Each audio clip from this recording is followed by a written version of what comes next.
Hello बच्चों, good morning. स्वागत है आपका हमारे चैनल खंडबार क्लासेज में। आज हम देख रहे हैं new learn well science class 7th का चैप्टर नंबर 13 है। इससे पहले हमने चैप्टर नंबर 12 को एक्सप्लेन किया था। अगर आपने वो वीडियो नहीं देखा है तो उसके डिस्क्रिप्शन में लिंक दिया गया है, वहाँ से जाके आप उस प्ले लिस्ट के द्वारा सारे वीडियो वॉच कर सकते हो। तो बच्चों, आज हम बात करने वाले हैं, इस चैप्टर में नेम है electric current and the its effect. आज हम इलेक्ट्रिक करंट के बारे में पढ़ेंगे और इलेक्ट्रिक करंट से क्या क्या इफ़ेक्ट्स होते हैं, ठीक है, उनके बारे में हम डिस्कस करेंगे, ठीक है। और इलेक्ट्रिक जो करंट है, ठीक है, उसको कैसे डिफाइन करते हैं, इस चैप्टर में हम इसको भी सीखेंगे।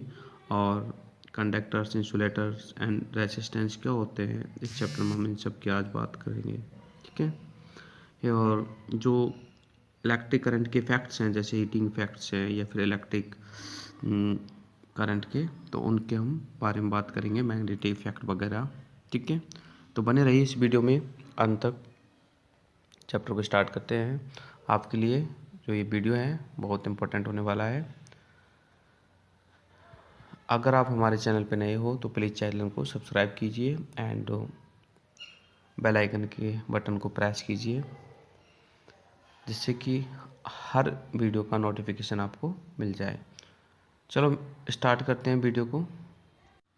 देखो, when you feel hot in summers you switch on the fan and the fan start moving instantly, ठीक है। आपने देखा होगा कि जब भी हमको गर्मी लगती है हम फ़ैन को स्टार्ट कर देते हैं। हैव यू एवर थॉट, कभी आपने सोचा है, दैट हाउ ये fan which is distance about of 8 to 10 feet from the switch and start moving as soon as you on this switch, okay. जैसे ही आप स्विच ऑन करते हो, क्या आपने सोचा है कि भाई इतनी ऊपर फैन है और वो स्विच के ऑन करती तुरंत इंस्टेंटली कैसे स्टार्ट हो गया। Similarly if U turn off, और जैसे आप बंद करते हो वो बंद हो जाता है। The fan stop after sometimes and then the power that makes the fan moves in the electric charge.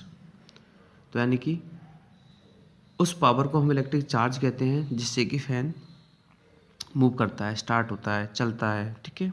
And the flow of electric charge is called electric current, ठीक है।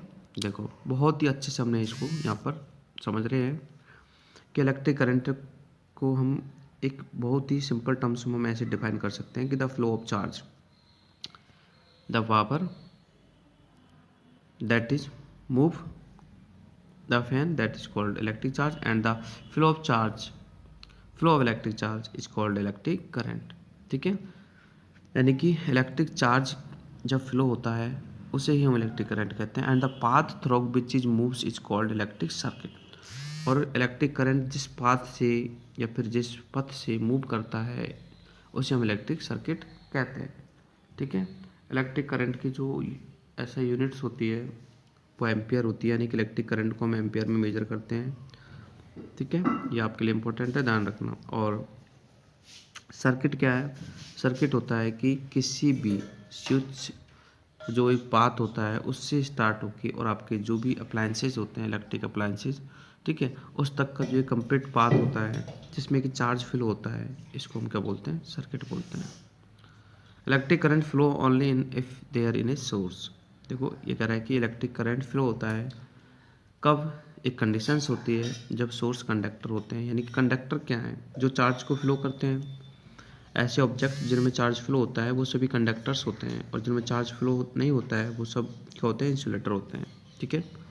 तो electric conductor and the broken close path when the path breaks and the current stop flow it. ये कह रहा है कि अगर circuit में, इलेक्ट्रिक सर्किट में जब हम स्विच को ऑन करते हैं तो हमारा जो पाथ है वो स्टार्ट हो जाता है, मतलब एक तरह से करंट का फ्लेशन स्टार्ट हो जाता है। और जैसे हम स्विच को ऑफ कर देते हैं तो हमारा जो इलेक्ट्रिक पाथ है वो ब्रेक हो जाता है, टूट जाता है, और इससे कि आपका जो भी आप स्विच है ऑफ करने से आपके अप्लायंसेस बंद हो जाते हैं, ठीक है। तो थोड़ा हम यहाँ पर इलेक्ट्रिक सर्किट को अच्छे से समझेंगे। देखो, an electric circuit is path that allow the charges to travel, ठीक है।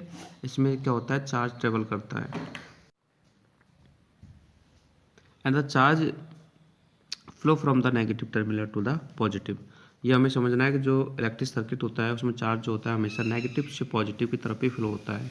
अब नेगेटिव पॉजिटिव क्या होते हैं, ठीक है, यानी कि प्लस और माइनस, ठीक है, नेगेटिव चार्ज और पॉजिटिव चार्ज।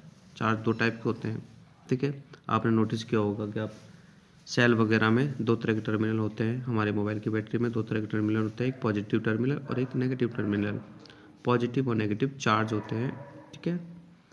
तो here the cell is the source of the electric energy, ठीक है। सेल भी एक इलेक्ट्रिक एनर्जी का सोर्स है और वो एक सर्किट ही होता है। When the switch is on, जैसे हम किसी सर्किट के स्विच को ऑन करते हैं, then charge flowing through the circuit, तो चार्ज उस सर्किट से फ्लो होने लगता है, ठीक है। आगे हम इसको डायग्रामेटिक से समझेंगे। And the flow of this charge is called electric current. हम पहले पढ़ चुके हैं कि चार्ज फ्लो होता है किसी सर्किट में, उसे ही हम क्या बोलते हैं, इलेक्ट्रिक करंट बोलते हैं। और electric current flow from the positive terminal to the negative terminal of the cell, ठीक है। इलेक्ट्रिक करंट जो होता है वो पॉजिटिव टर्मिनल से नेगेटिव टर्मिनल की तरफ फ्लो होता है। देखो यहाँ पर दो चीज़ें हैं, एक तो मैं बताता हूँ आपको, एक मिनट रुको,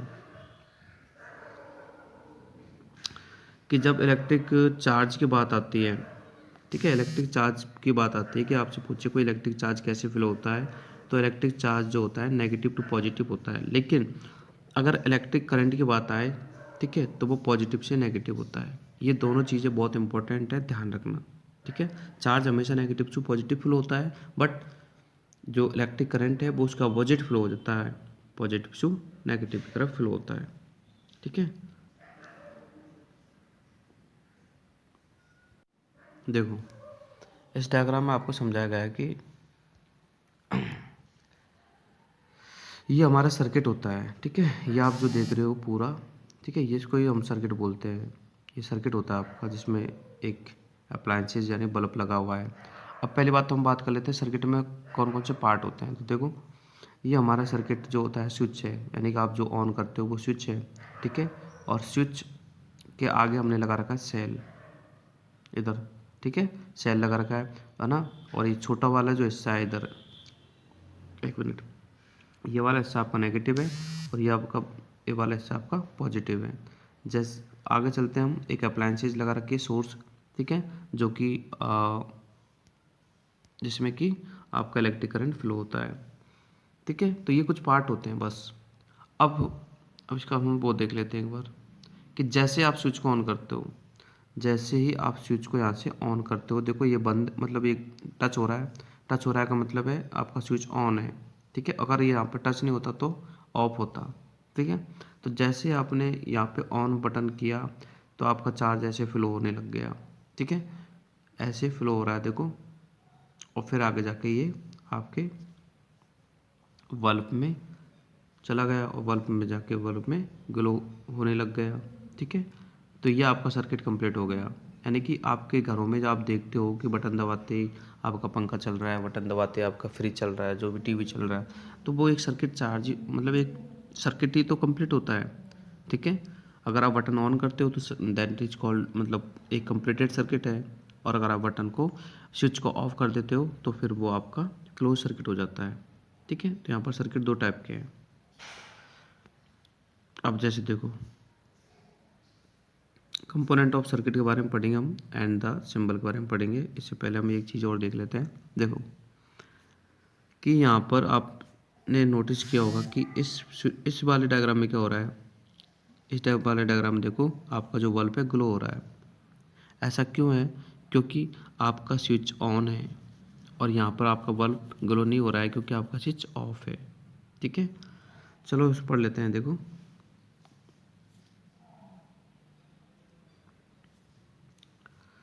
सेल्स, बल्ब एंड वायर से switch it's R component of the electric circuit, बिल्कुल सही है। ये सभी क्या होते हैं, कंपोनेंट होते हैं। मैंने बताया था सेल भी होता है उसमें, ठीक है, वायर भी होते हैं, स्विच भी होता है, ठीक है। और कोई भी इलेक्ट्रिक अप्लायंसेस होती है जैसे बल्ब भी होता है, ठीक है। And for study circuit we generally draw a simple diagram on the paper as it is difficult to actual component of the circuit diagram. For example, if we have to be draw a simple circuit having a cell, switch, bulb, wire and have it to be the show the circuit is switch on, ठीक है। यानी कि हम यहाँ पर जो circuit है उसको हम ठीक है, 1 मिनट रुकना। ऐसे भी शो कर सकते हैं, ठीक है, ये तो हमारा हो ही गया है। और अगर हम सिंपल डायग्राम में शो करना चाहें तो ऐसे शो कर सकते हैं, ठीक है, ये वाला, क्योंकि ये है तो एक ही चीज़ ही। देखो कैसे एक चीज़ है, ये आपका बल्ब है, ये रहा बल्ब से आपका सेल जुड़ रहा है, ये देखो ये जुड़ रहा, और फिर आपका स्विच जुड़ रहा है, ये जुड़ रहा, बस 3 ही तो चीज़ है, ठीक है। और ये क्या आपका वायर, बीच बीच में वायर है, तो हमारे भी वायर है ये, ठीक है। तो यानी कि आप दोनों तरह से आप बना सकते हो, ठीक है। कंपोनेंट की बात करें कि आपके सर्किट में क्या क्या कंपोनेंट होते हैं, ठीक है। तो आपके सर्किट में यही होता है, कोई भी अप्लायंसेज होता है, या फिर एक सेल होता है, या फिर स्विच होता है, ठीक है, यही हमारे कंपोनेंट होते हैं। अब हम बात कर लेते हैं थोड़ा कि सिंबल ऑफ कंपोनेंट, यानी कंपोनेंट के सिंबल्स क्या होते हैं, ठीक है। अगर आप इलेक्ट्रिक चैप्टर पढ़ रहे हो तो आपको सारे सिंबल भी पता होने चाहिए। देखो जब हम एक सिस्टमेटिक डायग्राम बनाते हैं वहाँ पे हम इन सिंबल्स का यूज करते हैं। इलेक्ट्रिक सेल के लिए हम ऐसे सिंबल यूज करते हैं, ये आपका नेगेटिव चार्ज है, और ये आपका बड़ा वाला जो आपका ये वाला है इसको पॉजिटिव चार्ज बोलते हैं, ठीक है। ये सिंबल ऐसा होता है, देखो ये पॉजिटिव चार्ज होता है, और इधर से ये नेगेटिव चार्ज होता है, ठीक है। तो आपको ध्यान रखना है सिंबल क्या होता है इलेक्ट्रिक सेल का। आगे हम बल्ब की बात करते हैं, तो बल्ब हमारा ऐसा होता है, ये ऑन कंडीशन में है और ये ऑफ कंडीशन में है। ऑफ कैसे है, ये आपको दिख रहा है ऊपर, ये जो दिख रहा है इसको, ठीक है, ये ग्लो का साइन है, मतलब कि भाई बल्ब ग्लो हो रहा है, इट मीन्स ऑन है। यहाँ पर डज नॉट ग्लो इसमें, तो ऑफ है, ठीक है। तो ये आपका बल्ब का साइन है कि ऑन कंडीशन में बल्ब कैसा होगा, ग्लो ग्लो जैसा होगा, और ऑफ कंडीशन में ऐसा होगा। आगे हम पढ़ रहे हैं स्विच ऑन, तो देखो ऑन की पोजीशन में ये देखो क्लोज सर्किट है। ऑन कब होगा, जब पूरा पाथ कंप्लीट होगा। यहाँ पर देखो, यहाँ पर ऐसे ही करके और यूँ करके ऐसे पूरा पाथ कंप्लीट कर रखा है, जबकि ये आपका ऑपोजिशन है ना। अगर स्विच ऑफ होगा तो यहाँ पर देखो गैप है, यहाँ पर क्या है, गैप, यानी कि पाथ कंप्लीट नहीं है यहाँ पे, है ना। और जब तक पाथ कंप्लीट नहीं होगा तब तक आपका पंखा या टीवी फ्रिज कूलर कोई भी नहीं चलेगा, क्योंकि ऑफ कंडीशन होती है, ठीक है। तो यहाँ पर आपको समझना भी है और इनको सिंबल को ध्यान में रखना है कि ऐसा सिंबल होता है। फिर बात करते हैं हम बैटरी की, ठीक है। बैटरी क्या होती है, ठीक है, जब बहुत सारे सेल कनेक्टेड हो जाते हैं तो बैटरी बन जाती है, ठीक है। देखो ये सेल का सिंबल होता है, ठीक है, और ऐसा ही सिंबल हमने यहाँ पर 3 बार बना दिए तो ये आपकी बैटरी बन गई, ठीक है। बैटरी क्या चीज़ होती है, कोई नई चीज़ नहीं है बैटरी, ठीक है। सेलों को अगर हम कनेक्टेड कर देते हैं सेल्स को तो वो बैटरी बन जाती है, तो ये आपको ध्यान रखना है। आगे हम सेल्स के बारे में पढ़ लेते हैं। सेल्स में देखो क्या होता है, सेल्स एक डिवाइस है जो कि इलेक्ट्रिक करंट को प्रोवाइड करती है, and a cells has positive negative terminals. मैं आपको बता ही चुका हूँ कि दोनों टर्मिनल होते हैं, ठीक है। जो लॉन्ग और थिन लाइन होती है वो पॉजिटिव टर्मिनल होता है, और जो स्मॉल और थिक लाइन होती है वो आपका नेगेटिव टर्मिनल होता है। ये आपके सेल की बारे में है। स्विच के बारे में हम पढ़ लेते हैं, कंपोनेंट के बारे में तो पढ़ ही रहे हैं कि सेल क्या होता है, स्विच क्या होता है ना। तो देखो स्विच एक डिवाइस होती है जो कि सर्किट को ओपन और क्लोज दोनों करने के काम आती है, आपको भी पता है। अब पंखा चलाना है तो आप सर्किट को ओपन करोगे, पंखे को बंद करना है तो सर्किट को क्लोज करोगे। A switch has 2 terminals to which are wires are connected, यानी कि 2 टर्मिनल होते हैं जो कि वायर से कनेक्टेड होते हैं, ठीक है। अब देखो ये नीचे वही चीज़ है जो मैं अभी बताया था कि अगर स्विच ऑन है तो it means circuit set to be complete, ठीक है, एंड बल्ब ग्लो, यहाँ पर बल्ब ग्लो होगा। अगर आपका स्विच ऑफ है दैट टाइम आपका सर्किट जो होगा इनकम्प्लीट होगा, क्योंकि आपकी सप्लाई रुक जाएगी और उस time bulb does not glow, यानी कि ग्लो नहीं करेगा, ठीक है। देखो ये आपके ऑन की कंडीशन है, क्योंकि यहाँ पर देखो पूरा सप्लाई हो रहा है, और ये ऑफ की कंडीशन है, यहाँ पर देखो सप्लाई रुक रही है, बीच में गैप है, यानी सप्लाई बंद है, स्विच ऑफ है, इसलिए हम इसको ऑफ कहते हैं। यहाँ पर देखो ऑन है क्योंकि सप्लाई चालू है, ठीक है। तो सप्लाई चालू है, ऑन कंडीशन है, तो बल्ब देखो ग्लो हो रहा है, और यहाँ पर बल्ब ग्लो नहीं हो रहा, ठीक है। इधर चलो अब बैटरी के बारे में पढ़ते हैं, ठीक है। तो बैटरी क्या होती है, electric cells are use to run a number of device in our daily life, जैसे टीवी है, रिमोट है, टॉर्च है, ट्रांजिस्टर है, रेडियो है, इन सब में इलेक्ट्रिक सेल का यूज़ होता है, ठीक है। और अगर हम more than one cell use करते हैं तो एक combination of cells is called battery, यानी कि अगर ज़्यादा सेल को अगर हम कॉम्बाइन कर देते हैं, जोड़ देते हैं, तो वो आपकी बैटरी बन जाती है। ठीक है, मोबाइल की बैटरी है, आपके कार स्कूटर जो भी इनमें बैटरी लगती है, सब ये कॉम्बिनेशन ऑफ सेल्स होता है। इन ए बैटरी देखो negative terminal one cell is connected to the positive terminal of the next cell. ठीक है, बैटरी बनानी है आपको, तो देखो ये आपका पॉजिटिव टर्मिनल है, इसको इसको हम कनेक्ट कर रहे हैं आपके नीचे से नेगेटिव से, फिर पॉजिटिव को नीचे से कनेक्ट कर रहे हैं नेगेटिव से। ठीक है, फिर आपका ये पॉजिटिव रह जाएगा और आपके नेगेटिव रह जाएगा। ठीक है, तो ये 3 सेल की बैटरी हो गई। ये आपके कितने सेल की बैटरी हो गई? 3। ऐसे आप करते जाओ सेल को कनेक्ट। ठीक है, ठीक है, और 6 जोड़ दो, 7 जोड़ दो, जितना सेल जोड़ोगे उतनी बैटरी में क्या होगी? पावर होगी। ठीक है, तो इस प्रकार से हम बैटरी बना सकते हैं सेल के कॉम्बिनेशन से।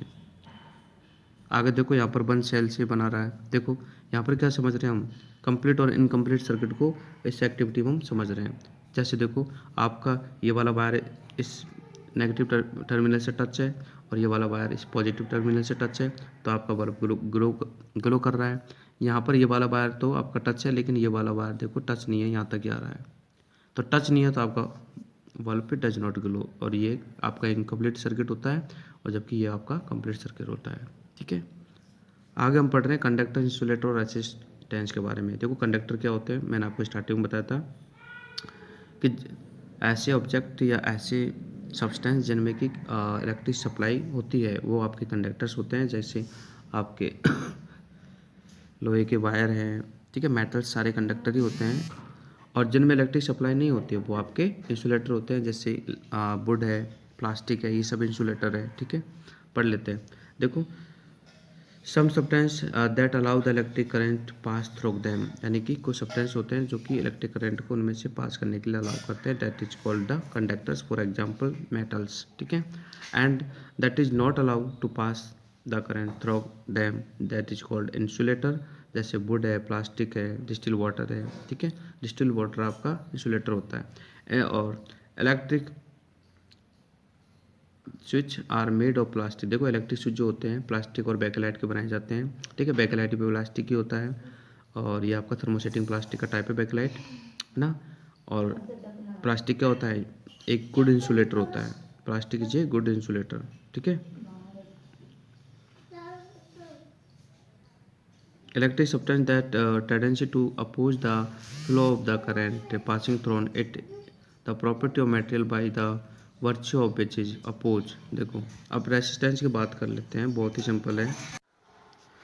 देखो अब हम बात करते हैं कि रेसिस्टेंस क्या होता है। तो देखो रेसिस्टेंस एक्चुअली में जो चार्ज का अपोज करते हैं, कहने का मतलब जो इलेक्ट्रिक करंट का अपोज करते हैं, ऐसे सब्सटेंस क्या होते हैं? रेसिस्टेंस होते हैं। ठीक है, और पढ़ लेते हैं हम इसको।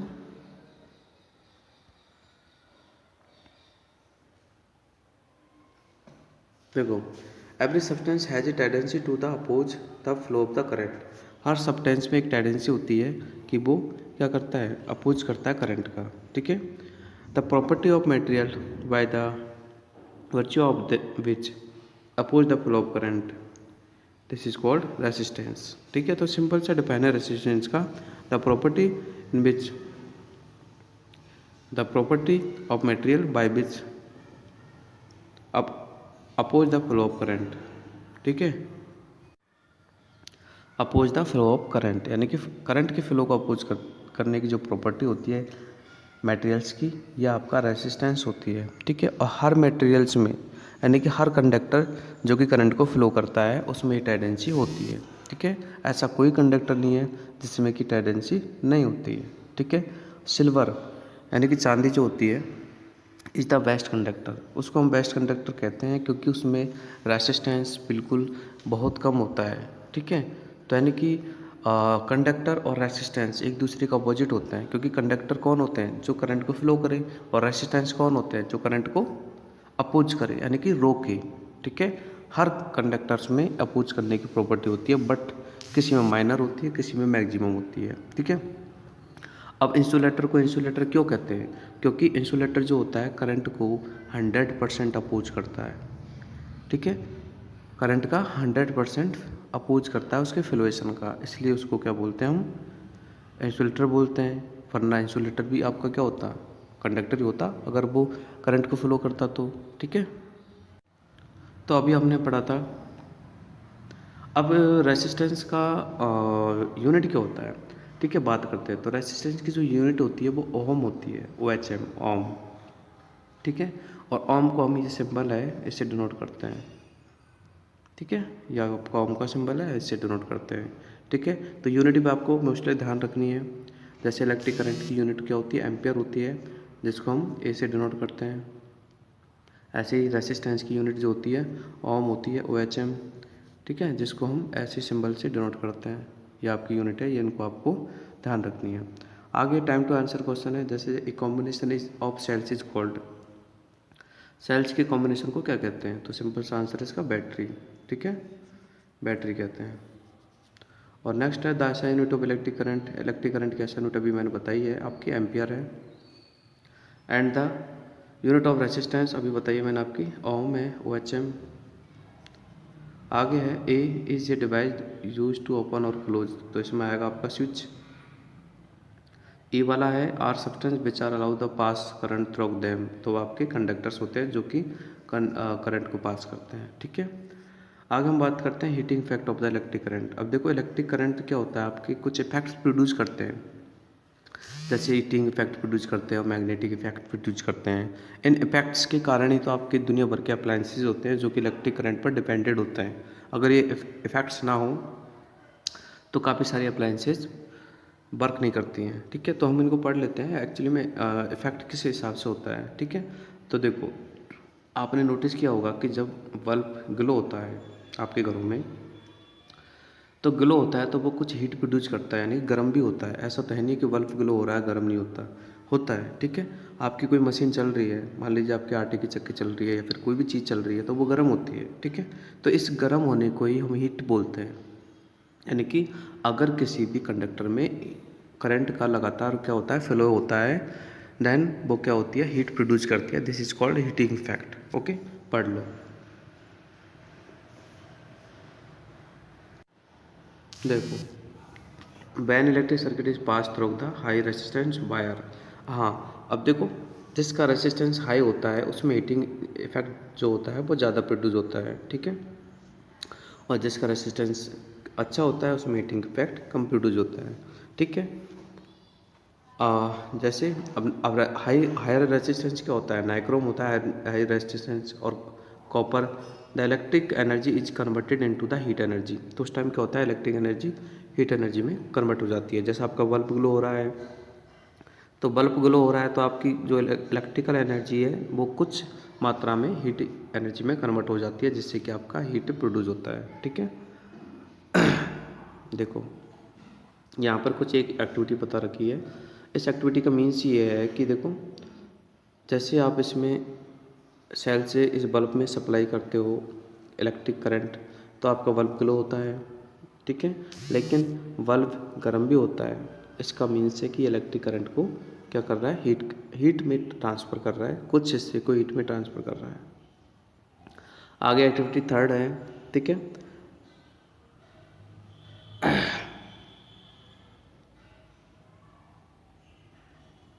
जिसमें कि एक नाइक्रोम वायर है, इसको इन पोल्स पे फिक्स किया गया है, ठीक है।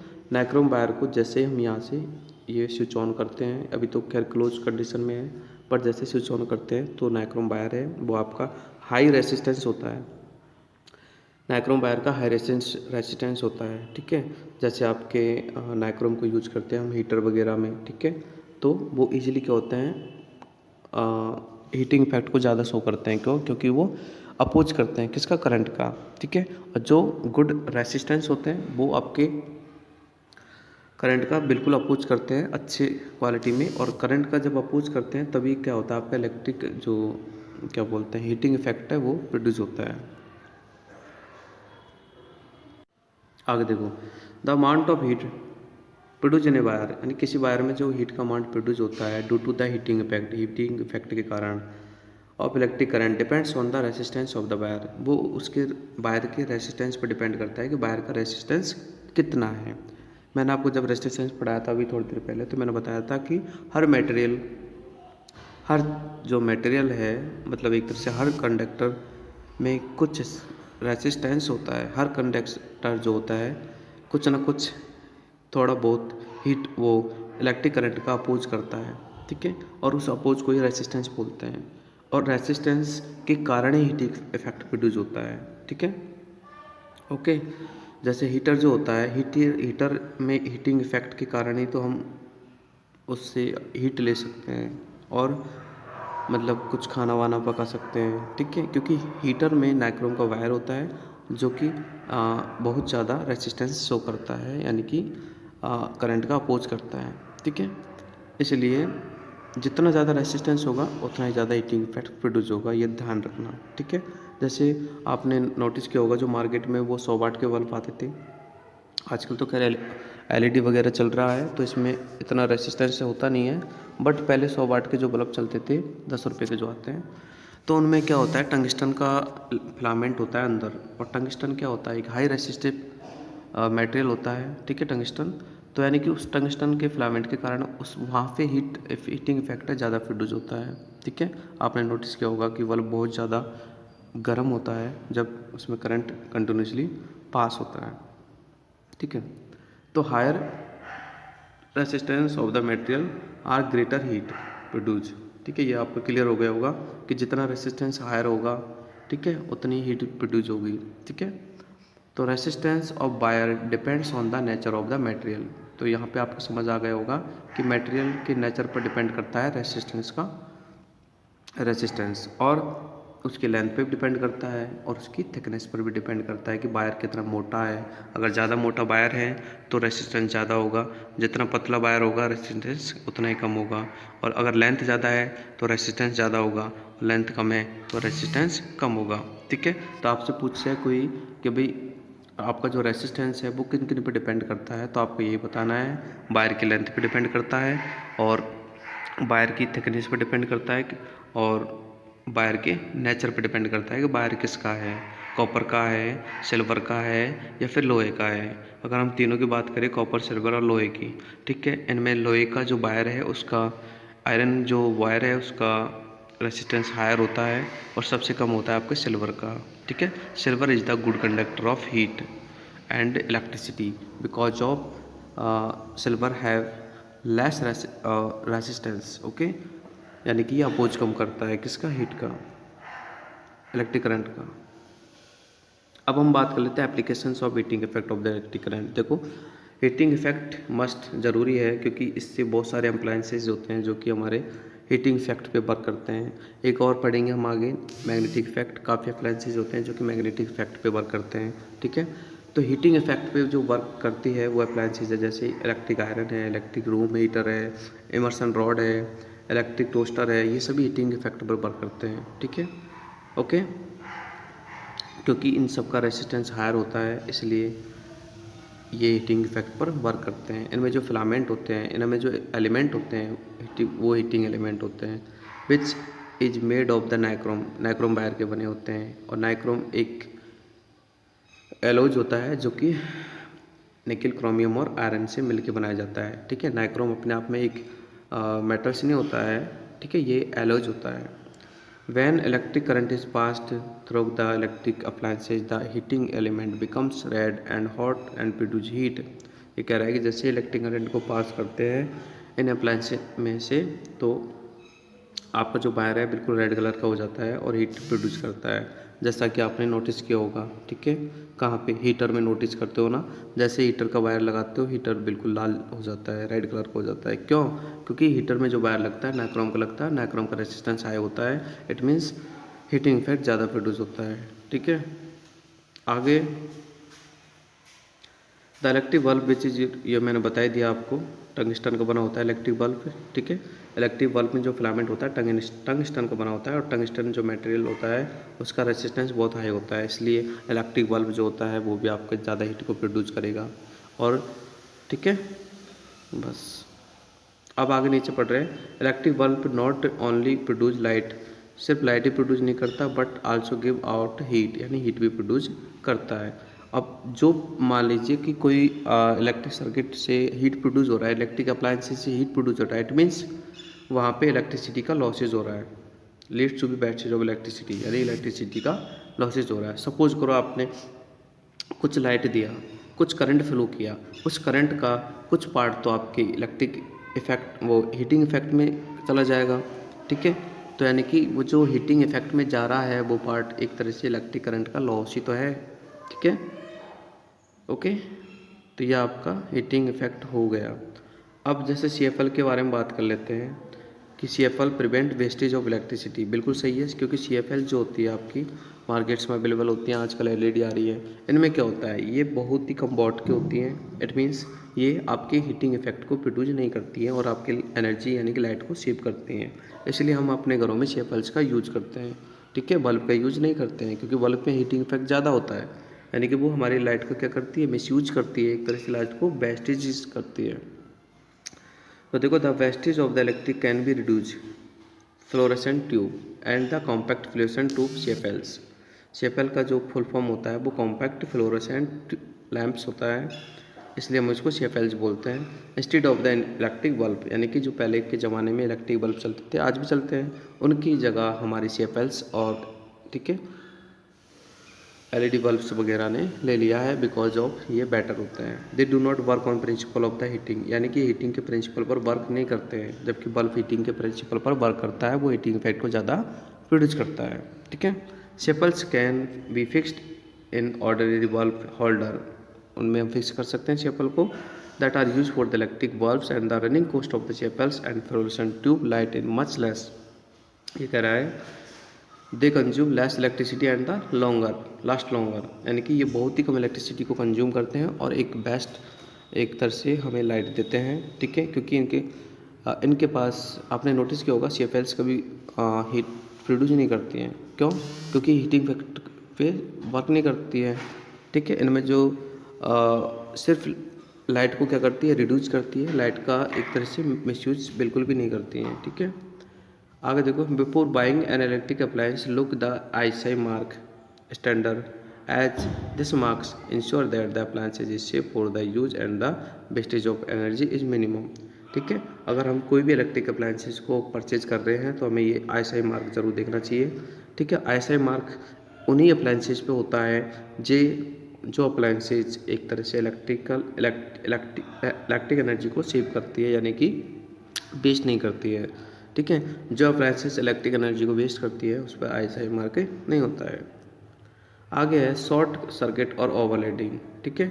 शॉर्ट सर्किट क्या होता है, ओवरलोडिंग क्या होती है, इसके बारे में आपको पढ़ना जरूरी है, इलेक्ट्रिक अप्लायंसेज में पढ़ रहे हैं तो देखो, the excessive of the electric current pass through a circuit, यानी कि अगर किसी सर्किट में ज़्यादा इलेक्ट्रिक करंट पास हो जाता है तो फिर it may cause damage to electric appliances and can also the cause fire, यानी कि अगर किसी इलेक्ट्रिक सर्किट में ज़्यादा चार्ज या फिर फ्लो हो जाता है तो वो उस इलेक्ट्रिक सर्किट को डैमेज कर सकता है, और उस इलेक्ट्रिक सर्किट से जो कनेक्टेड जो अप्लायंसेज होते हैं, सपोज करो हमारे बोर्ड में पंखा भी लग रहा है, TV भी लग रही है, तो उनको भी डैमेज कर सकता है, और हमारे इलेक्ट्रिक सर्किट में फायर भी लग सकती है, आग भी लग सकती है, ठीक है।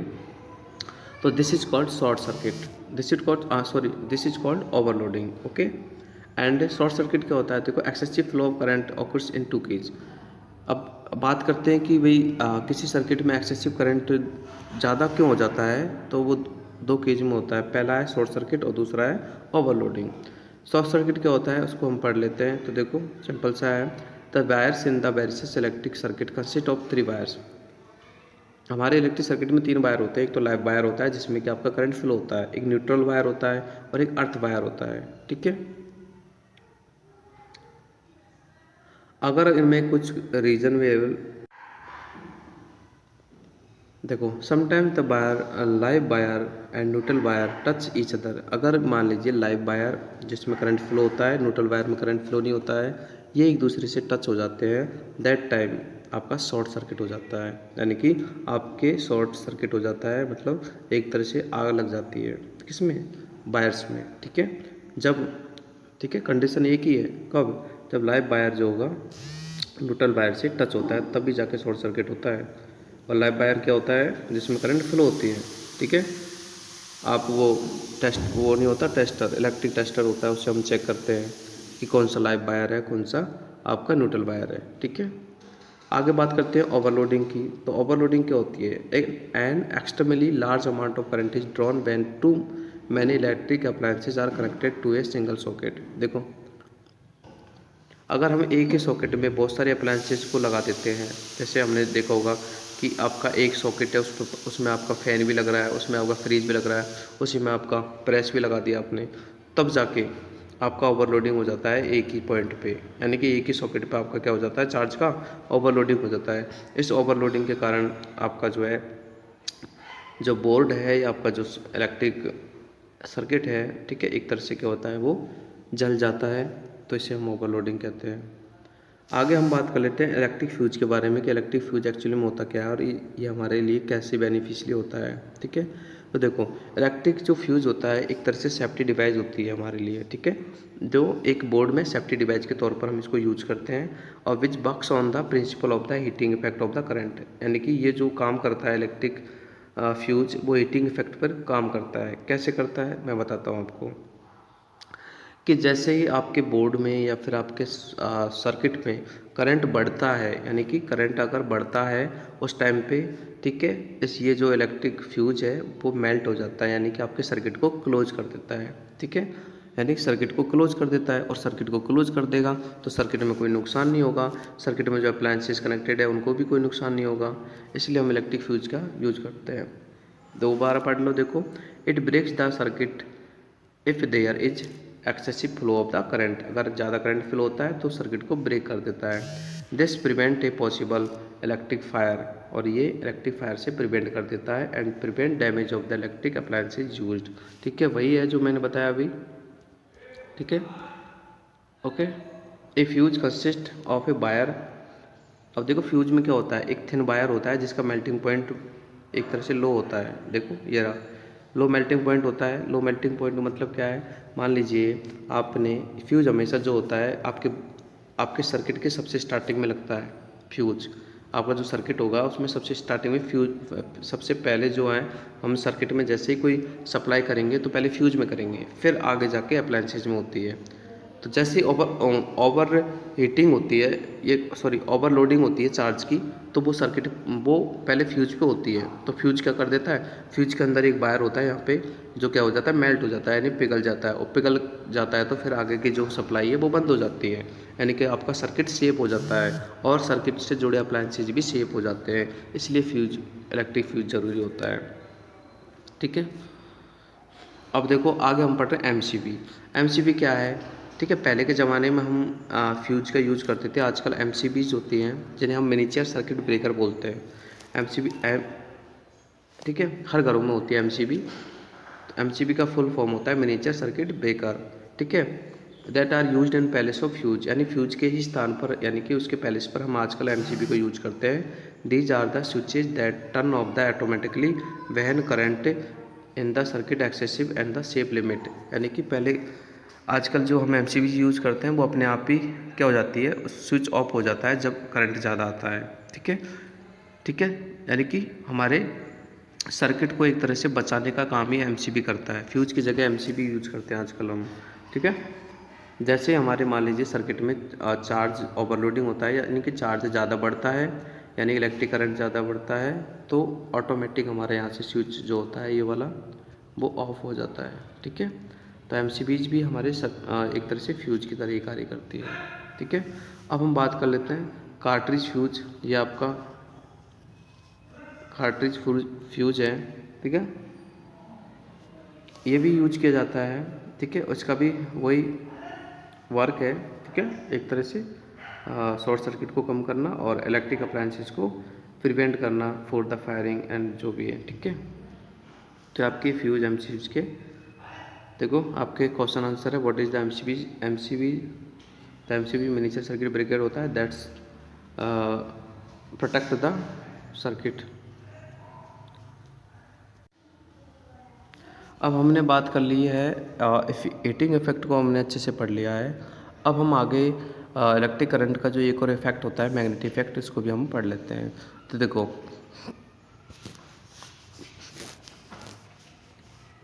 you have learned that needle of the magnetic compass point in the north or south direction when at a rest।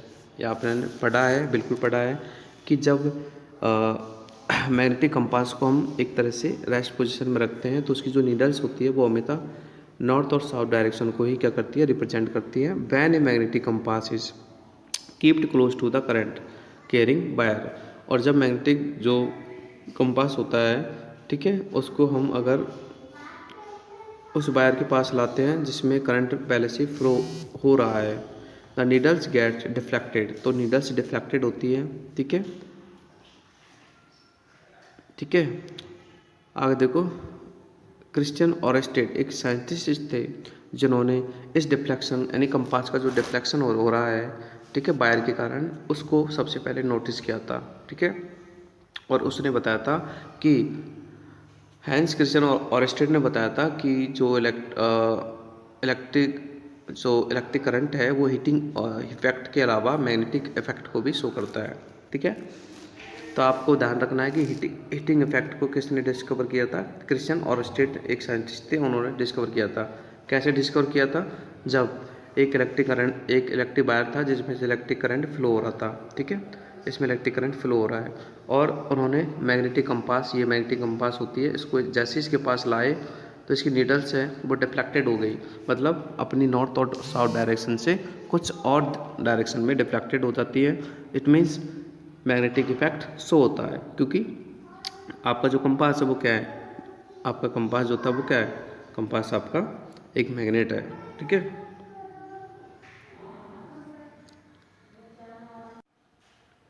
तो देखो, थस वैन भी कंक्लूड दैट, देखो, when electric current is pass through the conductive wire, जैसे हम किसी conductive wire में electric current को pass करते हैं, it behave like a magnet, तो वह एक मैग्नेट की तरह बिहेव करता है, पहली बात तो। ठीक है, and with the increase in current stably, और जैसे हम मान लीजिए करंट को बढ़ाते हैं, the magnitude of the magnetic field also increase. ठीक है, तो ये दो चीज़ आपको समझनी है कि जब हम किसी इलेक्ट्रिक वायर में करंट को चालू करते हैं, करंट को फ्लो करवाते हैं, तो वो मैग्नेटिक इफेक्ट को प्रोड्यूस करता है। अगर हम करंट को बढ़ाते हैं दैन मैग्नेटिक इफेक्ट भी क्या होता है? इंक्रीज होता है।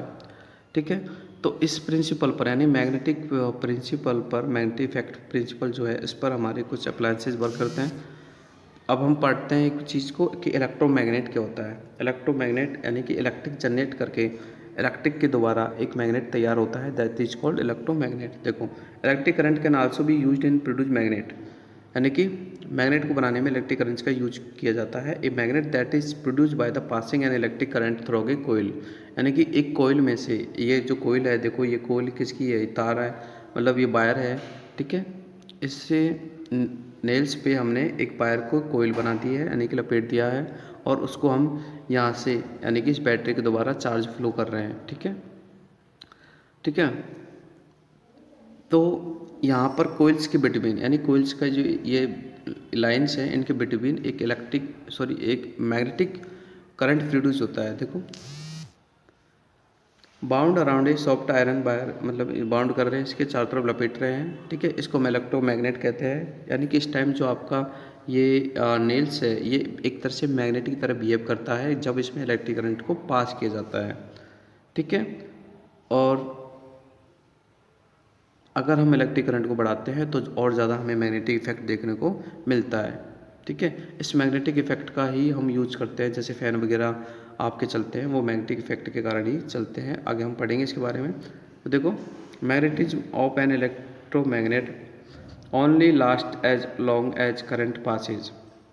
इसका मतलब क्या है? इसका मतलब ये है कि इलेक्ट्रोमैग्नेट तब तक ही वर्क करते हैं जब तक कि उनमें करंट पास होता है, परमानेंटली नहीं होते हैं, ये टेम्परेरी होते हैं। ठीक है, इलेक्ट्रोमैग्नेट जो बनते हैं वो टेम्परेरी होते हैं, ये तब तक ही वर्क करते हैं जब तक कि इलेक्ट्रिक करंट पास होता है। जैसे आपकी घरों में जो बेल होती है, ठीक है, घंटी जो होती है वो इलेक्ट्रोमैग्नेट पे वर्क करती है, यानी कि जब तक हम स्विच को ऑन करके रखते हैं तब तक घंटी बजती है, और जैसे हम स्विच को ऑफ कर देते हैं घंटी नहीं बजती है। इट मीन्स जब तक हम स्विच को ऑन करते हैं करंट फ्लो होता है, और करंट फ्लो होता है तो आपका इलेक्ट्रोमैग्नेट वर्क करता है, अदरवाइज इलेक्ट्रोमैग्नेट वर्क नहीं करता है। इलेक्ट्रोमैग्नेट जो होता है वो आपके टेम्पररी मैग्नेट्स होते हैं। ठीक है, आगे हम पढ़ रहे हैं। देखो, the cylindrical coil consist of a large number of turns of the insulating wire is called solenoid. देखो, सोलेनॉइड क्या है? एक चीज़ मैं बता दूँ आपको कि जैसे मान लीजिए कोई मेरी आयरन की नेल्स है, ठीक है, ये मेरी आयरन की नेल्स है, ये लो, ये मैंने बना दी। अगर हम सोचो, आप जितने ये कोइल्स बनाओगे, कोइल्स मतलब अगर आप जितने लपेटे, मतलब ये लपेटे बनाओगे, उतना ही आपका मैग्नेटिक इफेक्ट प्रोड्यूस होता है। ठीक है, मान लीजिए आपने बैटरी जोड़ दी, ये लो बैटरी जोड़ दी, ये देखो ये, तो यानी कि ये जो आपके टर्न्स हैं, यानी कि आपके लूप्स हैं, आपके कोइल्स हैं, ये टर्न्स हैं, ये टर्न्स ही बनाने पड़ते हैं। जितने आप टर्न्स बनाओगे, इनके बिटवीन मैग्नेटिक इफेक्ट इतना ही क्या होगा, प्रोड्यूस होगा। जितने कम टर्न्स होंगे, मैग्नेटिक इफेक्ट उतना ही कम प्रोड्यूस होगा। ठीक है, आपने नोटिस किया होगा कि फ़ैन वगैरह जो होती है उनमें वायरिंग होती है, जिसको हम बोलते हैं, आपने नोटिस किया होगा, भाई मोटर ख़राब हो गई, मोटर बनाएंगे। ठीक है, तो मोटर बांधते कैसे हैं? मोटर में क्या होता है, ये तो होता है नंबर ऑफ टर्न्स। ठीक है, आपके कॉपर वायर के नंबर ऑफ टर्न्स को ऐसे बनाया जाता है ताकि मैग्नेटिक इफेक्ट ज़्यादा प्रोड्यूस हो, और मैग्नेटिक इफेक्ट ज़्यादा प्रोड्यूस होगा तो आपका जो फैन है वो इजीली क्या करेगा, मूव करेगा। ठीक है, अब ये एक्टिविटी जो 6 है वो एक इलेक्ट्रोमैग्नेट बनाने के ऊपर है कि आपका आयरन की लोहे की हमने नेल ले ली, उसके ऊपर हमने इस कॉपर वायर को लपेट लिया है अच्छे से। ठीक है, इस आयरन नेल पे कॉपर वायर को लपेट लिया है और इसको आप इलेक्ट्रिकल सप्लाई कर रहे हो बैटरी के द्वारा। ठीक है, तो ये आयरन जो नेल है आपकी मैग्नेट की तरह बिहेव करती है। ठीक है, ओके, यानी कि इसमें मैग्नेटिक जो करंट है, मैग्नेटिक इफेक्ट है वो प्रोड्यूस हो जाता है। ठीक है, आप ये करके भी देख सकते हो एक्टिविटी। ठीक है, आगे देखो, अब इलेक्ट्रोमैग्नेट बन गए भैया, मतलब इलेक्ट्रोमैग्नेट कैसे बन गए, इलेक्ट्रिक सप्लाई करके हमने मैग्नेट बना लिए। तो इलेक्ट्रोमैग्नेट जो होते हैं उनका प्रिंसिपल है कि इलेक्ट्रोमैग्नेट से द्वारा कौन कौन से अप्लायंसेस को चला सकते हैं। तो देखो यहाँ पर इलेक्ट्रोमैग्नेटिक रेंज होती है। ठीक है, जो कि बड़ी बड़ी चीज़ों को एक तरह से मतलब उठा के रख सकती है, जैसे आपकी कार वगैरह होती है, जो भी है। ठीक है, कचरा होता है। ठीक है, गार्बेज में से कचरा भी हम इसी प्रकार से अपडेट करते हैं इलेक्ट्रोमैग्नेटिक रेंज के द्वारा। चलो, अब हम कुछ यूजेस पढ़ लेते हैं कि इलेक्ट्रोमैग्नेट के क्या क्या यूज है। ठीक है, देखो, electromagnets are used in electric appliances, जैसे देखो बेल्स है, घंटे के बारे में मैंने अभी बताया था, इलेक्ट्रिक फैंस है, मिक्सर्स है, वॉशिंग मशीन है, इन सब में इलेक्ट्रोमैग्नेट्स का यूज किया जाता है। And electromagnets are use to the separate magnetic materials like iron from metal scrubs. ठीक है, यानी कि आप मान लीजिए बहुत सारे मेटल्स हैं, उनमें से आयरन को अलग करने के लिए आपके इलेक्ट्रोमैग्नेट्स यूज करते हैं। ठीक है, डॉक्टर्स भी यूज करते हैं electromagnets to remove tiny iron particles which may have fallen into the person's eyes accidentally. ठीक है, अगर हमारी आइज में कुछ छोटे छोटे आयरन के पार्टिकल्स अगर चले जाते हैं तो उनको हम बाहर निकालने के लिए भी हम इलेक्ट्रोमैग्नेट्स का यूज करते हैं। And electromagnets are used in the medical science to cure certain elements. ठीक है, कुछ एलिमेंट्स को कंप्लीट करने के लिए भी हम मेडिकल साइंस में एक तरह से इलेक्ट्रोमैग्नेट्स को यूज करते हैं। तो इलेक्ट्रोमैग्नेट्स का हमने देखा कि काफ़ी सारे यूजेस होते हैं। ठीक है, बट हम एक मेन जो यूजेस होता है इलेक्ट्रिक बेल, जो कि आपके घरों में होती है, सबके घरों में होती है इलेक्ट्रिक बेल, तो वो उसका प्रिंसिपल क्या है, वो किस हिसाब से वर्क करती है, इस चीज़ को हम यहाँ पर सीखने वाले हैं और पढ़ने वाले हैं। तो देखो, ये आपकी नॉर्मली आपकी डोरबेल होती है, इलेक्ट्रिक बेल होती है। ठीक है, जो कि ऐसे दिखती है, बट इसका हम इंटरनल स्ट्रक्चर देखते हैं। तो देखो यहाँ पे ये है, इसको ध्यान से समझो, मैं आपको समझा रहा हूँ कि ये आपका गोंग होता है, ये आपका क्या होता है, गोंग होता है। गोंग क्या काम करता है, गोंग ही आपके आवाज़ करता है, यानी बजने का काम करता है गोंग।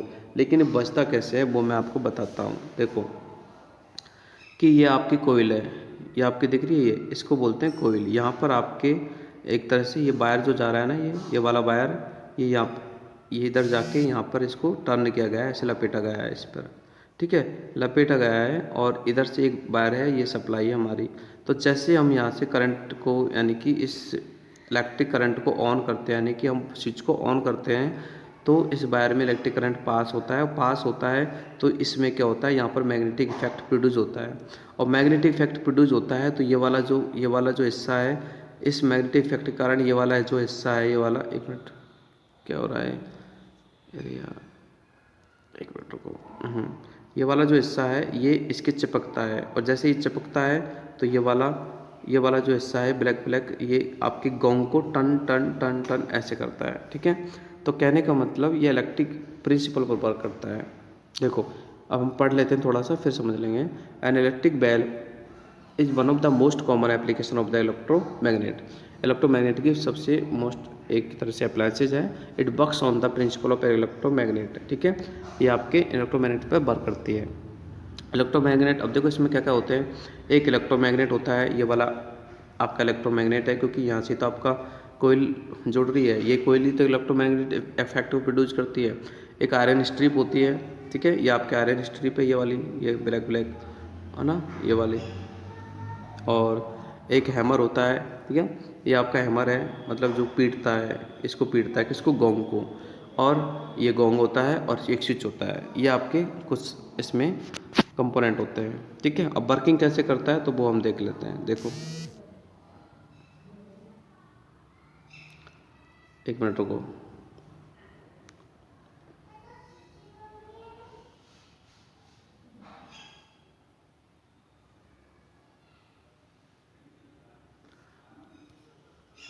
देखो, when you press the switch, जैसे आप स्विच को प्रेस करते हो बेल को, इलेक्ट्रिक करंट फ्लो होता है, और फ्लो होता है तो आगे जाके जो आपकी कोयल है वह इलेक्ट्रिक करंट को प्रोड्यूस करती है, ठीक है।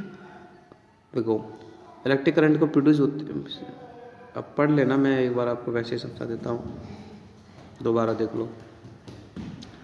कि जैसे ये देखो, ये आपका ऑफ स्विच ऑफ है, मतलब यहाँ से इलेक्ट्रिक करंट जैसे प्रोड्यूस होता है, इधर जाता है, इधर जाता है तो इधर भी जाता है, और यहाँ पर क्या है, आपकी कोयल है जो कि मैग्नेटिक इफेक्ट प्रोड्यूस करती है यहाँ पे। और मैग्नेटिक इफेक्ट प्रोड्यूस करने के कारण ये जो लोहे की स्ट्रिप है, आयरन जो स्ट्रिप है, इसके टच होती है। तो ये इसके टच होती है तो आपका जो हैमर है वो गोंग को टच करता है, ठीक है। तो हम बार बार मतलब स्विच को दबाते हैं और बंद करते हैं ताकि बार बार रिंगिंग साउंड प्रोड्यूस हो, ठीक है। ये आपकी ऑफ कंडीशन है, जब आपका रिंगिंग साउंड प्रोड्यूस नहीं होता है। ये आपकी ऑन कंडीशन है, जब आपका रिंगिंग साउंड प्रोड्यूस होता है। तो देख लो, एक बार पढ़ लो थ्योरी को। The electromagnetic attract the iron strip, यानी कि आयरन स्ट्रिप को अट्रैक्ट करता है कौन, electromagnet. And hammer attract attach to the strip of the bit hits the gong, और हैमर जो होता है वो गोंग को हिट करता है, पीटता है, प्रोड्यूस साउंड, और फिर साउंड प्रोड्यूस होती है, ठीक है। When the iron strip has move to the electromagnet, it's no longer touch the screw and the circuit breaks the electromagnet now the turn off. और जैसे हम इसको बंद कर देते हैं तो वो हैमर जो होता है गोंग को पीटना बंद कर देता है, ठीक है। The strip thus returns to the initial position and the touching the screw again, और जैसे हम फिर से ऑन करते हैं हमारी स्विच को तो फिर से वो गोंग को एक तरह से पीटता है। तो ये आपका जो हैमर है गोंग को बार बार टच करता रहता है। तो देखो, all the above steps are repeated in a quick succession as long as you keep the switch pressed, ठीक है। तो जब तक हम स्विच को प्रेस्ड रखते हैं, यानी कि दबा के रखते हैं, तब तक ये काम होता रहता है, यानी कि जो गोंग को हैमर बार बार टन टन टन टन ऐसे पीटता रहेगा, और तब तक रिंगिंग साउंड प्रोड्यूस होगा, ठीक है। और जैसे ही हम स्विच को ऑफ कर देते हैं, रिंगिंग साउंड जो होता है प्रोड्यूस होना बंद हो जाता है, ठीक है। तो ये आपका चैप्टर यहाँ पर कंप्लीट होता है। आई होप कि आपको अच्छे से समझ में आया होगा। इलेक्ट्रिक करंट एक बार मैं फिर से रिपीट कर देता हूँ। हमने इलेक्ट्रिक करंट को स्टार्ट किया था। सबसे पहले हमने देखा था कि इलेक्ट्रिक करंट का होता क्या है, तो the flow of charge in A circuit that is called electric current. और इलेक्ट्रिक करंट की यूनिट्स क्या होती है, एम्पियर होती है। उसके बाद में हमने कंडक्टर और इंसुलेटर को पढ़ा था। कंडक्टर कौन होते हैं, ऐसे मटेरियल्स जिनमें करंट फ्लो होती है दैट इज कॉल्ड कंडक्टर, और ऐसे मटेरियल्स जिनमें current does not flow that is called insulator, ठीक है। और एक रेसिस्टेंस को पढ़ा था। रेसिस्टेंस क्या होता है, रेसिस्टेंस एक तरह से करंट का अपोज करता है, ठीक है, ओके। और उसके बाद में हम रेसिस्टेंस की यूनिट पढ़ी थी, ओम होती है, जिसको हमने डिनोट किया था, ये ओम का सिंबल होता है। और करंट का यूनिट एम्पियर होता है, जिसको ऐसे डिनोट करते हैं, ऐसे, ठीक है। उसके बाद में हमने हीटिंग इफेक्ट को क्लियर किया था। हीटिंग इफेक्ट प्रोड्यूस किसके कारण होता है, रेसिस्टेंस के कारण, यानी कि जिस वायर का रेसिस्टेंस ज़्यादा होगा उसका हीटिंग इफेक्ट भी क्या होगा, ज़्यादा होगा। हीटिंग इफेक्ट जो होता है, यानी कि रेसिस्टेंस जो होता है आपका, ठीक है, वो किन किन बातों पर डिपेंड करता है। तो पहला है length of the wire, wire की लेंथ पर डिपेंड करता है। अगर लेंथ ज़्यादा है इट मीन्स रेसिस्टेंस ज़्यादा होगा, सॉरी रेसिस्टेंस कम होगा। और लेंथ अगर कम है तो रेसिस्टेंस ज़्यादा होगा, है ना, लेंथ के साथ में अपोजिट होता है। और नेचर ऑफ वायर, वायर का नेचर कैसा है, ठीक है। नेचर वायर का कैसा है, उस पर भी रेजिस्टेंस डिपेंड करता है, क्योंकि हमने पढ़ा है कि जितने भी कंडक्टर्स होते हैं सबका अपना कुछ न कुछ रेजिस्टेंस होता है। ठीक है। और फिर हमने मैग्नेटिक इफेक्ट को पढ़ा था कि अगर हम किसी भी कोयल वायर की कोयल बना के, ठीक है, और उसमें अगर हम करंट का फ्लो करें, ठीक है, इधर हमने बैटरी लगा दी और अगर हम इसमें करंट का फ्लो करें तो यहाँ पे, ठीक है, इस जगह पे मतलब एक मैग्नेटिक इफेक्ट प्रोड्यूस होता है, जिससे काफ़ी सारी अप्लायंसेस जो होती है हमारे मैग्नेटिक इफेक्ट पे वर्क करती हैं। ठीक है, हमने पढ़ा था। ओके, तो आज का वीडियो हम यहीं ऑफ करते हैं और मिलेंगे हम अपनी नेक्स्ट वीडियो में इसके क्वेश्चन आंसर के साथ, जो कि आपके डिस्क्रिप्शन में लिंक दिया गया है, वहाँ से आप देख सकते हो। ठीक है, अगर आप हमारे चैनल पर नए हो तो प्लीज़ चैनल को सब्सक्राइब कीजिए एंड अपने दोस्तों के साथ में शेयर कीजिए एंड वीडियो को लाइक ज़रूर कीजिए, क्योंकि चैप्टर को मैं सिर्फ आपके लिए ही पढ़ा रहा हूँ, बहुत मेहनत करनी पड़ती है। ठीक है, ओके, मिलते हैं नेक्स्ट वीडियो में, तब तक के लिए बाय, थैंक यू।